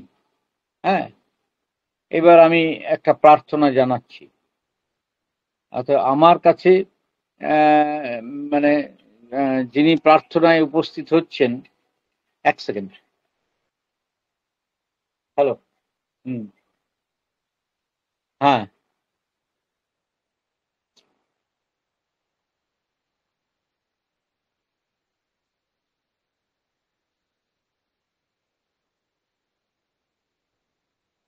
আমি একটা অনলাইনে ক্লাস নিচ্ছি, হ্যাঁ, তুমি আধ ঘন্টা এখন, হ্যাঁ, ক্লাস নয়, অনলাইনে একটা লেকচার দিচ্ছি, হ্যাঁ, সেমিনার। তো তুমি আধ ঘন্টা, এখন 8:30 বাজে তো, 9টার পরে করো, তারপরে বলবো। হুম। তো যাই হোক, হ্যাঁ, 9টার মধ্যে আমি শেষ করবো, তার বেশি নেব না। তো কারণ এত বড় অধ্যায় সব তো আর করা যাবে না। কামদেবতা মনে হচ্ছে আমি যদি কিছু বিশেষ কামনা করে আম, একটা স্তুতি করি, অর্থাৎ আমি যদি বৃষ্টি কামনা করি, স্তুতি করি, তাহলে বৃষ্টির দেবতাকে ইন্দ্র, তার মানে ধরে নিতে হবে সেই দেবতা হচ্ছেন ইন্দ্র, যদি মন্ত্রে দেবতার নাম না থাকে। এই কন্ডিশনটা, প্রিকন্ডিশনটা সব জায়গায় অ্যাপ্লাই হবে। মন্ত্রে দেবতার নাম থাকলে তিনিই দেবতা, না থাকলে আমি, অথবা কামদেবতা কথার মানে এরকম আছে, যিনি আমার কামনা পূরণে সক্ষম তিনি কামদেবতা। মানে বৃষ্টির কামনা পূরণে সক্ষম ইন্দ্র, আমাদের যজ্ঞ সম্পাদনের কামনা পূরণে সক্ষম অগ্নি। এইরকম ভাবে যিনি আমার কামনা পূরণে সক্ষম তিনি আমার দেবতা হবেন। এই হচ্ছে, আরো একটা বিকল্প আছে। সেই বিকল্পটা হচ্ছে যে আচ্ছা, প্রায় দেবতা বা অর্থাৎ যে দেবতার অধিকারে মন্ত্রটা পঠিত হচ্ছে সেই তিনি দেবতা হতে পারেন। মানেটা একটু ক্লিয়ার করি। ক্লিয়ারটা হচ্ছে এইরকম যে ধরা যাক একটা দেবতাকে, ইন্দ্র দেবতাকে উদ্দেশ্য করে মন্ত্রগুলো পড়া হচ্ছে। এবার পড়তে পড়তে দেখা গেল বেশ কিছু মন্ত্র পাওয়া গেল যেখানে দেবতার নাম নেই। যেহেতু সেই পুরো প্রক্রিয়াটা, পুরো মন্ত্র উচ্চারণ প্রক্রিয়াটা বা অনুষ্ঠানটা ইন্দ্র দেবতাকে ঘিরে হচ্ছে, হ্যাঁ, মানে ম্যাক্সিমাম মন্ত্র ইন্দ্র দেবতার নামে রয়েছে, অতএব আমরা ধরে নিলাম যে মন্ত্রগুলো দেবতার নাম নেই সেখানে ইন্দ্রকেই ডাকা হচ্ছে, এটা ধরে নিতে হবে। একে বলে প্রায় দেবতা। মানে এটা আমরা লৌকিকে বলি ছত্রির ন্যায়। ছত্রির ন্যায় মানে কি, এই বর্ষাকাল এসছে, হ্যাঁ, যদিও আমাদের এদিকে বৃষ্টি দেখতে পাচ্ছি না, হ্যাঁ, কোথাও উত্তরবঙ্গ শুধু মানে বৃষ্টিতে ভাসছে আর আমরা গরমে মরছি। তো বর্ষাকালে এবার রাস্তায় আমি উঁচু ইয়ে থেকে, বারান্দা থেকে দেখছি রাস্তা দিয়ে সব ছাতা মাথায় দিয়ে লোক যাচ্ছে। এবার দেখা যায় 50 জন লোক যাচ্ছে। 50 জন লোকের মধ্যে দেখা যাচ্ছে যে 40 জনই ছাতা নিয়ে যাচ্ছে। তো আমি 10 জন ছাতা নাই। আমি বলতে পারি আর একজনকে দেখি, ওই যে ছাতাওয়ালা লোকগুলো যাচ্ছে, হ্যাঁ, ওরা বাজারের দিকে যাচ্ছে, এরকম আমি বলতে পারি। হ্যাঁ, ওই যে, হ্যাঁ, কেউ কিছু বলছো? হ্যাঁ, ওই যে ছাতাওয়ালা লোকগুলো যাচ্ছে ওরা বাজারের দিকে যাচ্ছে। কিন্তু ওখানে 50টা লোকের মধ্যে 50টা লোকের তো ছাতা নেই, 40 জনের আছে, বাকি 10 জনের নেই। কিন্তু ওই ছাতা অধিকারে যেহেতু বাকি 10 জন ঢুকে গেল, ম্যাক্সিমাম লোকের যেহেতু ছাতা আছে, অতএব বাকি 10 জন ছাতাহীন ব্যক্তিও ওই ছাতাওয়ালার মধ্যে অন্তর্ভুক্ত হয়ে গেল। একেই বলে প্রায়বাদ। হ্যাঁ, মানে নিরুক্তে প্রায়বাদ, লৌকিকে বলে ছত্রির ন্যায়। হ্যাঁ, আমরা বলবো যে ম্যাক্সিমাম মন্ত্র যে দেবতার উদ্দেশ্য আছে সেইখানে যদি কিছু অচেনা ইয়ে থাকে তাহলে সেগুলোকে সেই দেবতার হিসেবেই ধরতে হবে। অথবা যাজ্ঞদৈবত মন্ত্র। হ্যাঁ, এখন মানে অনাদিষ্ট দেবতার ক্ষেত্রে যাজ্ঞদৈবত মানে যাজ্ঞ দেবতাও হতে পারেন। এখন যাজ্ঞ দেবতা কি, যাজ্ঞ দেবতা কথার মানে খুব ক্লিয়ার নয়। হ্যাঁ, মোটামুটি একটা বলা যেতে পারে যে যে মন্ত্রে যে দেবতার নাম নেই সেখানে যজ্ঞেই যেহেতু আমাদের সমস্ত বেদ পরিসমাপ্ত, সেই জন্যে বিষ্ণুকেই দেবতা বলে মানতে হবে। বোঝাই যায় এইটা হচ্ছে ঐতরেয় সম্প্রদায়ের মত। লেখা নাই যদিও, কিন্তু আমরা জানি যে ঐতরেয় সম্প্রদায়, ঐতরেয় ব্রাহ্মণের লোকেরা মূলত তারা কিন্তু মানে বিষ্ণুকেই প্রধান দেবতা বলে মানতেন। সেই জন্যে তিনি বলেছেন বিষ্ণুই যেহেতু ওই যে অগ্নির বই দেবানাম অবম বিষ্ণু পরম তদন্তরেণ সর্বাহ অন্যা দেবতা, ঐতরীয় ব্রাহ্মণের একবারে ফার্স্ট লাইন, প্রথম লাইন। বিষ্ণু পরম দেব, অন্তিম দেবতা হচ্ছেন বিষ্ণু। অতএব যজ্ঞের ক্ষেত্রে আমি যদি দেবতার নাম না পাই, যজ্ঞের ক্ষেত্রে নয়, যদি মন্ত্রের দেবতার নাম না পাই, তাহলে আমি ধরেই নেব যে বিষ্ণুই যেহেতু যজ্ঞ এবং বেদ যেহেতু যজ্ঞেই পর্যবসিত হয়, অতএব তার দেবতা হবেন বিষ্ণু। এই রকম করে নানা রকম ভাবে অনাদিষ্ট দৈবত মন্ত্রের করা, মানে যাকে বলে ব্যাখ্যা করা হয়েছে। এরপরে একটা প্রসঙ্গ উত্থাপিত হয়েছে, সেটাও নিরুক্তকার দিয়েছেন। কত প্রসঙ্গ তুলব, তাড়াহুড়ো করতে গেলে সবটা বলা হয় না, আবার না বললেও নয়। আচ্ছা, দেবতাদের সংখ্যা কত, এই সংখ্যা ইস্যুটা করে আর একটা ইস্যু করেই শেষ করব, মানে মিনিট 15-এর মধ্যে। দেবতাদের সংখ্যা কত? দেবতাদের সংখ্যা বোঝা খুব কঠিন, ভেরি ডিফিকাল্ট। মানে দেবতাদের সংখ্যা বৈদিক যুগের বিচারেই যদি আমরা দেখি, তাহলে নানা রকম আছে। একরকম হচ্ছে বৈদিক নিরুক্তকার বলছেন তিস্র এব দেবতা, দেবতাদের সংখ্যা 3।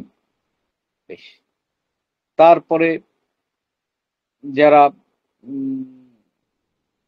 মানে মীমাংসাপন্থীর লোক, তারা বললেন যে যত নাম আছে তত দেবতা।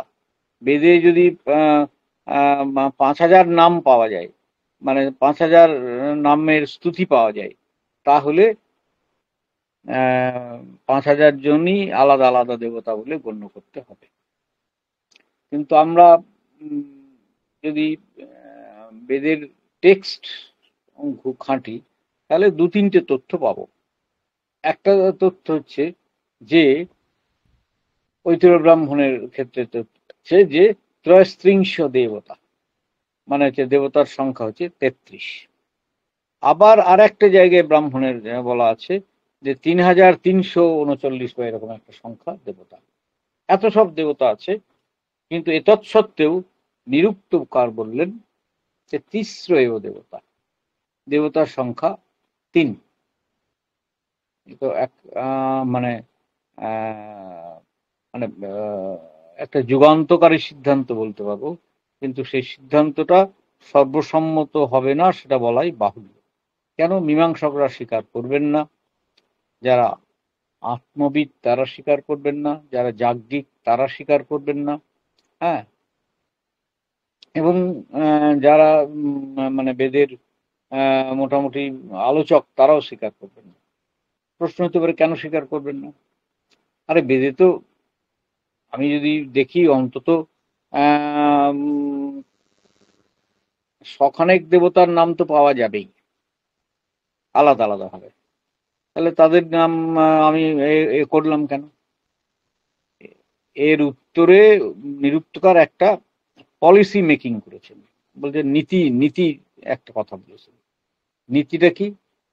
বলেছেন যে আমি দেবতাদেরকে 3 ভাগে ভাগ করেছি। একটা হচ্ছে পৃথিবী স্থানের দেবতা, একটা হচ্ছে অন্তরিক্ষ স্থানের দেবতা, আর একটা হচ্ছে দুস্থানের দেবতা। অর্থাৎ এই বিশ্বজগতে 3টি স্থান আছে, সেই 3টি স্থান, মানে একটা হচ্ছে পৃথিবী স্থান, আর একটা হচ্ছে দুস্থান, আর পৃথিবী স্থানের মধ্যবর্তী এই যে আকাশ, মানে আমার মাটির ওপর থেকে আকাশ শেষ পর্যন্ত দুস্থানের আগে অব্দি যে জায়গাটা, এই সব জায়গাটাই হচ্ছে আকাশ, তাকে বলে অন্তরিক্ষ স্থান। আর তার পরবর্তীকে আরো উঁচুতে যেটা আছে সেটা হচ্ছে দুস্থান। এই স্থান অনুসারে আমি দেবতাদের সংখ্যা নির্ণয় করেছি। সেক্ষেত্রে পৃথিবীর স্থানে একজন দেবতা আছেন, বাকি পৃথিবীর স্থানে যা দেবতারা আছেন তারা সেই দেবতারই মানে আর একটা নাম, মানে নামান্তর। অগ্নি হচ্ছেন পৃথিবী স্থানের দেবতা, বায়ু অথবা ইন্দ্র হচ্ছেন অন্তরিক্ষ স্থানের দেবতা, এবার অন্তরিক্ষে বাকি যা দেবতা পাবো, রুদ্র ক্ষুদ্র হেন তেন মরুত্র যা পাবো, তারা সবই হচ্ছেন ওই বায়ু বা ইন্দ্রের নামান্তর। আর দুস্থানে সূর্য, অতএব উষা বা রাত্রি, এই সমস্ত যা দেবতাদের পাবো, বৃষাকপাই, এসব যাদের নামই পাবো, তারা সব সূর্যেরই নামান্তর। অতএব তারা সব সূর্য দেবতা বলেই ধরতে হবে। দাঁড়ালো কি? দাঁড়ালো এইটাই যে একটা স্থানে নিরুক্ত মতে একজনই দেবতা আমরা স্বীকার করি, এইটাই দাঁড়ালো। একটা স্থানে একজনই দেবতা। বেশ, তাহলে নিরুক্ত মতে 3 জন দেবতা, যাজ্ঞিক মতে অসংখ্য দেবতা, মীমাংসক মতেও অসংখ্য দেবতা। হ্যাঁ, নামভিন্নত্বা দেবভিন্নত্বম। এই জন্য মীমাংসকরা বলে ইন্দ্র আর মহেন্দ্র এক নন, শিব রুদ্র এক নন, হ্যাঁ, অগ্নি জাতবেদা এক নন, হ্যাঁ, অগ্নি বৈশ্বানর এক হতে পারেন না। এরা বলেন প্রত্যেকে আলাদা আলাদা দেবতা। নামভিন্নত্বাৎ দেবতা ভিন্নত্বম। নাম আলাদা হলেই দেবতা আলাদা হয়ে যাবে, এটা তাদের অভিমত। এর মাঝে আরো একটা পন্থা আছে। হ্যাঁ, তারা বলেন যে মহাভাগ্যাৎ দেবতায়া এক আত্মা বহুধা স্তুয়তে। এই পক্ষটাও তিনি তুলে দিয়েছেন, যাকে আমরা বলতে পারি যে একত্ব, মানে একত্ববাদী সম্প্রদায়। অর্থাৎ মানে আমরা যত দেবতা বলছি আসলে একটা দেবতারই মানে প্র্যাকটিক্যালি ভিন্ন ভিন্ন প্রকাশ, তার মানে একত্ববাদী। উনি বললেন যে তাই কি হয় নাকি? তাই হ্যাঁ হ্যাঁ, আরে তুমি ঋগ্বেদে চলে যাও না, সেই বিখ্যাত যে সূক্তটা আছে না, অশ্ববামীয় সূক্ত, সেই সূক্ততে দেখতে পাবে যে রয়েছে হ্যাঁ, ছেলেপেলে কমছে, তাহলে কি এবার আস্তে আস্তে বন্ধ করাই ভালো। হ্যাঁ, যে মহাভাগ্যা দেবতায়া এক আত্মা বহুধা স্তুয়তে, কি সেই বিখ্যাত মন্ত্রটা যে একং সদ্বিপ্রা বহুধা বদন্তি অগ্নি ইয়ৌমং মাতরিশ্বানম আহু। হ্যাঁ, একং সৎ, আসলে বেদে যত মানে দেবতার অস্তিত্ব যে দেখছো সেগুলো একং, একটাই অস্তিত্ব, একং সৎ, একটাই অস্তিত্ব। বিপ্রা বহুধা বদন্তি, অর্থাৎ বিপ্রা মানে যে স্তুতিকারিণঃ ঋষয়, স্তুতিকারিণঃ ঋষয় যে বদন্তি যে অগ্নি স্তুতিং কুর্বন্তি যদ্বা অগ্নি কি ইন্দ্রম, হ্যাঁ, ইন্দ্র স্তুতিং কুর্বন্তি। হ্যাঁ, মানে যত স্তুতি যে যে দেবতার উদ্দেশ্য করুন, আসলে একজনই দেবতা, তাতে তিনি নানা নাম পরিগ্রহ করে থাকেন। এবং ইন্দ্র সম্বন্ধে বলা হয় ইন্দ্র রূপং রূপং মায়া প্রতিরূপং বভুব। ইন্দ্র মায়ার দ্বারা ইচ্ছা করলে বহু রূপ ধারণ করতে পারেন। এসব অনেক কথা বেদের মধ্যেই আছে। তাতে বোঝা যায় যে বেদের ভেতরেও আর একটা পক্ষ ছিল যারা মনে করতেন যে অনেক অনেক দেবতা নয়, একটাই দেবতা। এই জন্যে তাহলে এতগুলো রূপ হলো কি করে? তখন বলে অগ্নি ইন্দ্র বায়ু এইসব নামগুলো কি মিথ্যা? বললে না, মিথ্যা নয়। মহাভাগ্যাত, মহা নয় কিন্তু, মহাভাগ্যাত, মহাভাগ প্লাস যত প্রত্যয় করে মহাভাগ্যাত, অর্থাৎ মহাভাগ্য মানে হচ্ছে দেবতারা মহা ঐশ্বর্য বিশিষ্ট। মহা ঐশ্বর্য মানে যে অষ্ট ঐশ্বর্য বা ষড়ৈশ্বর্য আছে না, অনিমা লঘিমা দ্রাঘিমা ইত্যাদি যে ঐশ্বর্য আছে, যেগুলো মানুষের নাই বা অন্য প্রাণীর নেই, দেবতাদের সেই ঐশ্বর্য আছে। ফলে তারা চাইলে যে কোনো রূপ ধারণ করতে পারেন। অর্থাৎ তিনি অগ্নিরূপ ধারণ করতে পারেন, ইন্দ্ররূপ ধারণ করতে পারেন, হ্যাঁ, অশ্বিনী দেবতার রূপ ধারণ করতে পারেন, উষা রূপ ধারণ করতে পারেন, রাত্রি রূপ ধারণ করতে পারেন, হ্যাঁ, দেবী রূপ ধারণ করতে পারেন, যে কোনো রূপ ধারণ করতে পারেন। কেন? তাদের মহাভাগ্য আছে, এই জন্যে দেবতারা, এবং কর্ম পৃথক হেতু দেবতারা ভিন্ন ভিন্ন নাম হয়ে থাকে, একজন দেবতারই বহু রকম নাম হয়ে থাকে। যখন তিনি যজ্ঞের ইন্ধন যোগান মানে আগুন জ্বালান, তখন তিনি অগ্নি হলেন। হ্যাঁ, যখন তিনি বর্ষণ করছেন তখন তিনি ইন্দ্র দেবতা হলেন। যখন তিনি দেব অভিষেক হচ্ছেন তখন তিনি অশ্বিনও হচ্ছেন। এইরকম সব কর্ম অনুসারে তারা তাদের ভিন্ন ভিন্ন নাম তৈরি হচ্ছে। হ্যাঁ, এই হচ্ছে মানে একজনই দেবতা, নাম মানে মহাভাগ্য হেতু তার বহু নাম, অথবা কর্মভিন্ন হেতু তার বহু নাম। যেমন একটা লোকই, এই ধরো তারকনাথ অধিকারী, হ্যাঁ, ইনি যখন পড়াচ্ছেন তখন তিনি শিক্ষক, ইনি যখন বাজার যাচ্ছেন তখন তিনি বাজার সরকার, ইনি যখন আম, তারক অধিকারী যখন বাড়িতে বসে আছেন, আম, তখন তিনি একটা গৃহকর্তা। হুম। ইনি হয়তো আমাকে হয়তো কোনোদিন যদি রান্না করতে হয় তাহলে সেদিন আমি পাচক। তাহলে দাঁড়ালো কি, ব্যক্তি বদলালো না, কর্ম অনুসারে আমার নাম ক্রমাগতভাবে বদলে গেল। দেবতা একই, দেবতা একজনই, কর্ম অনুসারে তার ভিন্ন ভিন্ন নাম হচ্ছে। হ্যাঁ, অগ্নি কর্ম করলে অগ্নি, এ করলে করলে আম, ইন্দ্র কর্ম করলে ইন্দ্রকর্ম ইত্যাদি। এরপরে অনেক কিছু কথা আছে, আমার মনে হচ্ছে যে আর খুব বেশি এগোনো যাবে না, কিন্তু আহ, যেটা বলার দরকার ছিল, যে দেবতা আমি সেরে দিই, যে তোমাদের এবার প্রশ্ন উত্তর দেবো। এটা হচ্ছে যে এরপর দুটো খুব ইম্পর্টেন্ট টপিক ছিল। একটা টপিক হচ্ছে দেবতাদের আকার আছে কিনা। আকার মানে হচ্ছে মনুষ্যবৎ আকৃতি, মানুষের মানে আমাদের হাত পা চোখ কান যেমন এই রকম আকার আছে কিনা, এই একটা মানে খুব গুরুত্বপূর্ণ ডিবেট। হ্যাঁ, নিরুক্তকার তুলেছেন। নিরুক্তকার যে কোনটাকে সমর্থন করেন বোঝা মুশকিল। আমি তোমাদের প্রথমেই বলেছি যে নিরুক্তকার ভয়ানক ধুরন্ধর লোক, মানে তার লেখা এত সরল এবং এত সহজ, মনে হয় যেন সব বুঝেছি। কিন্তু যদি তুমি ভালো করে পড়তে যাও দেখা যাবে তিনি এত বিকল্প দেন, এত এবং সে অনেক সময় সে বিকল্পের মধ্যে তার নিজস্ব মত কি সেটা ধরতেই পারা যায় না। হ্যাঁ, এইটা একটা প্রবলেম। সেই রকম দেবতাদের কি মানুষের মতো আকার আছে? একদল বলবেন আছে, হ্যাঁ এসব হাত পা কান ইত্যাদির বর্ণনা আছে, সেটা একটা পক্ষ। তারপরে বললেন যে না না, দেবতাদের আকার কোথায় আছে, ওসব হাত পা কান যে বলছো সেসবগুলো আসলে কল্পনা। বিশ্বামিত্র নদীর যে কথোপকথন তোমরা বলছো, আচ্ছা নদীর কি হাত পা আছে নাকি? বিশ্বামিত্রর আছে না বুঝলাম, নদীর হাত পা আছে নাকি?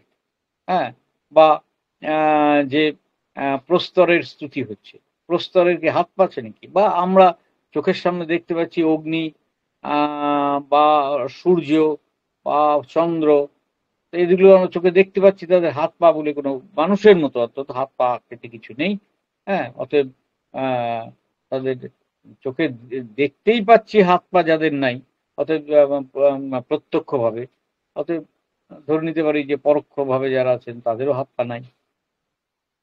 এরপরের মধ্যপন্থা আবার একটা আছে, মধ্যপন্থা বলছে অপিবা উভয়বিধাস্য, যে না, দেবতারা আসলে তো মহৈশ্বর্য যুক্ত, মহা মহাভাগ্য আছে, মহৈশ্বর্য আছে, অনিমা লঘিমা দ্রাঘিমা ইত্যাদি সব আছে। তো এর ফলে তারা মানে কখনো মানুষের মতো আকৃতি পুরুষবিধা, কখনো বা অপুরুষবিধা হতেই পারে। এইরকম সব নানা রকম প্রসঙ্গ উত্থাপিত হয়েছে। আর একটা বিষয় ছিল, সেটা হচ্ছে ওই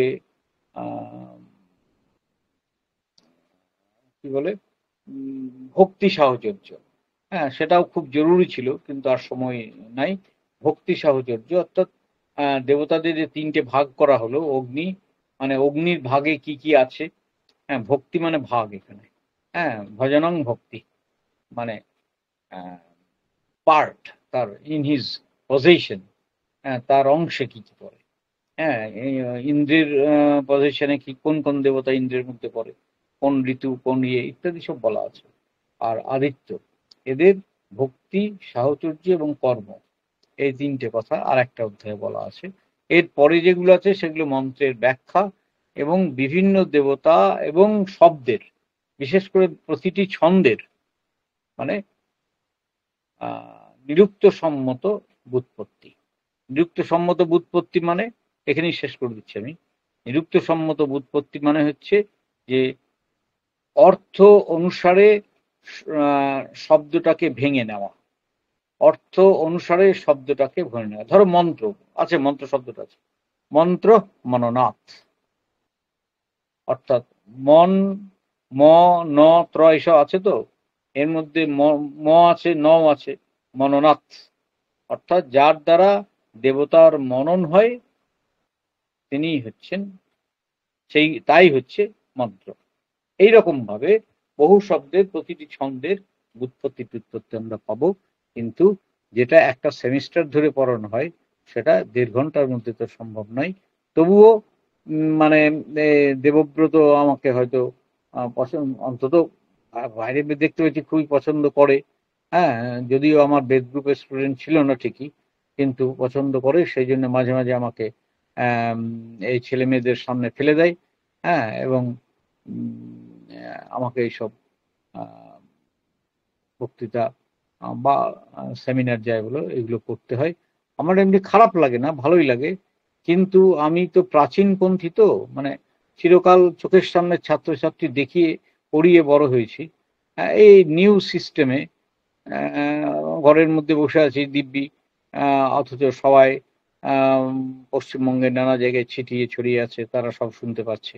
এটা যেমন একটা সুবিধাগত দিক আছে, আর চোখের সামনে দেখতে পেলে আমি বুঝতে চেষ্টা করতাম যে তারা ঠিক বুঝলো কিনা। হ্যাঁ, না বুঝলে তাদেরকে আবার সেই জায়গাটা আবার আর একবার রিপিট করে বোঝানোর চেষ্টা করা। হ্যাঁ, মানে to get the students in physical in front, এইটাইতেই তো আমরা অভ্যস্ত। আর এইটাতে গত 4 বছর ধরে তো একটা বিকল্প পদ্ধতির মধ্যে আমরা আছি। হ্যাঁ, এটাও একটা পদ্ধতি হিসেবে ট্রিটেডও হচ্ছে। যত দিন যাচ্ছে তত হয়তো হয়তো আমি থাকবো না, হয়তো 15-20 বছর পরে দেখা যাবে যে এক এক মানে শিক্ষকের সংখ্যা প্রায় লাগছেই না। হ্যাঁ, মানে ক্লাস ঘরে লাগছে না, এই ভার্চুয়ালি প্রায় লেখাপড়াটা হয়ে যাচ্ছে।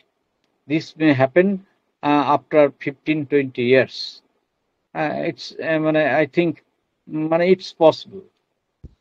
যাই হোক, এই জন্য আধুনিক বিদ্যা চর্চা কেন্দ্রকে ধন্যবাদ জানাচ্ছি। দেবব্রত সহ আরো এর সঙ্গে যারা যুক্ত তাদের প্রত্যেকেই ধন্যবাদ জানাচ্ছি। ছাত্রছাত্রীদের অতি অবশ্যই, তারা সময় নষ্ট করে আমার এই ইয়ে শুনছে।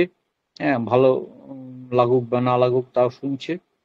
যদি কারো কোনো প্রশ্ন থাকে এক আধটা, আর দেবব্রত যদি অ্যালাউ করে তাহলে উত্তর দিতে পারি, যদি উত্তর জানি আর কি।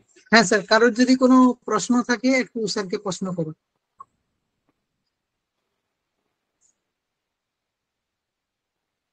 স্যার, নিরুক্তের প্রথম অধ্যায় থেকে একটা প্রশ্ন করতে পারি স্যার? এই রে, করো, না পারলে কোম্পানি দায়ী নয়, বলো। স্যার, আমি মানে একদম সাধারণ একটু বিষয় জানতে চাইছিলাম, ইন্দ্রিয় বচন তো এই জায়গায় যদি একটু ক্লিয়ার করে দেন। ও আচ্ছা, ইন্দ্রিয় নিত্যং বচনম ঔদুম্বরায়ণ, এইটা তো? ইন্দ্রিয় নিত্যং বচনম ঔদুম্বরায়ণ, আচ্ছা। হ্যাঁ, এটা আমি বলছি যে আসলে শব্দ নিত্য না অনিত্য, এইটা নিয়ে আমাদের ভারতবর্ষে প্রাচীনকাল থেকে প্রচন্ড তর্কযুদ্ধ আছে। এমন মানে ভেবে নেবার কোনো কারণ নেই হ্যাঁ, যে মহাভাষ্যকার যেহেতু বলেছেন শব্দ নিত্য, হ্যাঁ, অতএব বা মীমাংসকরা বলেছেন শব্দ নিত্য, অতএব এইটাই গোটা ভারতবর্ষের সকলেই মেনে নিয়েছিল, তা কিন্তু মেনে নেয়নি। হ্যাঁ, এর দেখতেই পাচ্ছ, এই নিরুক্ততে দেখলাম যে কতজনের নিরুক্তকার কতজনের কত মত দিচ্ছেন। এরা সবাই ভারতীয় সম্প্রদায় এবং ভ্যারাইটি অফ দ্য ওপিনিয়ন্স। তেমনি নিরুক্তকারও শব্দ নিত্য কি অনিত্য এর মধ্যে তিনি ঔদুম্বরায়ণের একটা মত আলোচনা করেছেন। ঔদুম্বরায়ণ বলেছেন ইন্দ্রিয় নিত্যং বচনম, বলে শব্দ সোজা কথায় অনিত্য, কতক্ষণ সেটা থাকে ইন্দ্রিয় নিত্যম, অর্থাৎ ইন্দ্রিয়ে যতক্ষণ পর্যন্ত তার অবস্থান থাকে ততক্ষণ। এই যে আমি তোমাদেরকে কথা বলছি, এগুলো তো শব্দ রাশি, তো এইটা মানে আমার মুখ থেকে যখন বেরোচ্ছে ততক্ষণ পর্যন্তই এদের আয়ু। যেই এখান থেকে আমার মুখ থেকে নিঃসৃত হয়ে বেরিয়ে গেল, সেই শব্দ ধ্বংস হয়ে গেল। মানে এর পক্ষে অনেক যুক্তিও আছে। যুক্তিটা এইরকম যে যদি শব্দ ধ্বংস না হতো তাহলে প্রতিদিন পৃথিবীতে যে পরিমাণ শব্দ উৎপন্ন হয়, এই শব্দগুলো জড়ো করলে পৃথিবী গুঁড়িয়ে যেত। আমরা এই যে আল্ট্রাসাউন্ড করছি না বিভিন্ন চিকিৎসার জন্য, এগুলো কি ভয়ঙ্কর শব্দের ভিতর দিয়ে চিকিৎসা ব্যবস্থা। চিকিৎসার একটা ছবি তোলা হচ্ছে শব্দ দিয়ে, অথচ আমরা কিন্তু শব্দ পাচ্ছি না, কিন্তু সেটা আল্ট্রাসাউন্ড, এত জোরে সাউন্ড যে সাউন্ড আমরা শুনতে পাচ্ছি না। কিন্তু এই যে পৃথিবীতে প্রতিদিন যে পরিমাণ শব্দ হয়, মানে সামান্য শিয়ালদা স্টেশনে গেলেই আমরা বাবারে মারে করি। হ্যাঁ, তো সেই শব্দ কোটি কোটি মানুষের যে শব্দ, এটা যদি নিত্যই হতো, তাহলে এই শব্দগুলি যদি না নষ্ট হতো, তাহলে এর ফলে গোটা পৃথিবী একদিনেই বা 7 দিনেই ধ্বংস হয়ে যেত। আর শব্দ যেহেতু উচ্চারণের পরেই ধ্বংস হয়ে যাচ্ছে, হ্যাঁ, উচ্চারণ প্রধ্বংস, সেই জন্যে শব্দকে নিত্য বলার কোনো প্রয়োজন নেই। এইটা যদিও এর বিপক্ষে আরো অনেক কথা আছে, হ্যাঁ, কিন্তু ওই বাক্যটার মানে এইটুকুই, যতক্ষণ পর্যন্ত ইন্দ্রিয় আছে, মানে আমার গলা থেকে আরম্ভ করে এই ঠোঁট পর্যন্ত যে উচ্চারণ ইন্দ্রিয়, হ্যাঁ, এই উচ্চারণ ইন্দ্রিয়ের মধ্যে যতক্ষণ আছে ততক্ষণই সে নিত্য। এখান থেকে যেই বেরিয়ে গেল তার নিত্যতা শেষ হয়ে গেল, অর্থাৎ অনিত্যবাদী। ঔদুম্বরায়ণ অনিত্যবাদী। ঠিক আছে, বোঝা গেল কি প্রশ্ন করেছিলে? হ্যাঁ স্যার, হ্যাঁ স্যার, হ্যাঁ স্যার। হ্যাঁ, অনিত্যবাদী মানে ভারতবর্ষে নিত্যবাদী অনিত্যবাদী মধ্যপন্থা সব রকমই ছিল। একবারে মহাভাষ্যকারের মতো নিত্য শব্দ এরকম বাদী ছিল না। স্ফোটবাদী, সবাই স্ফোটবাদী ছিল তা নয়। আর কারো যদি থাকে, আর একটা প্রশ্ন নেব যদি কারো থাকে, then I will make finish.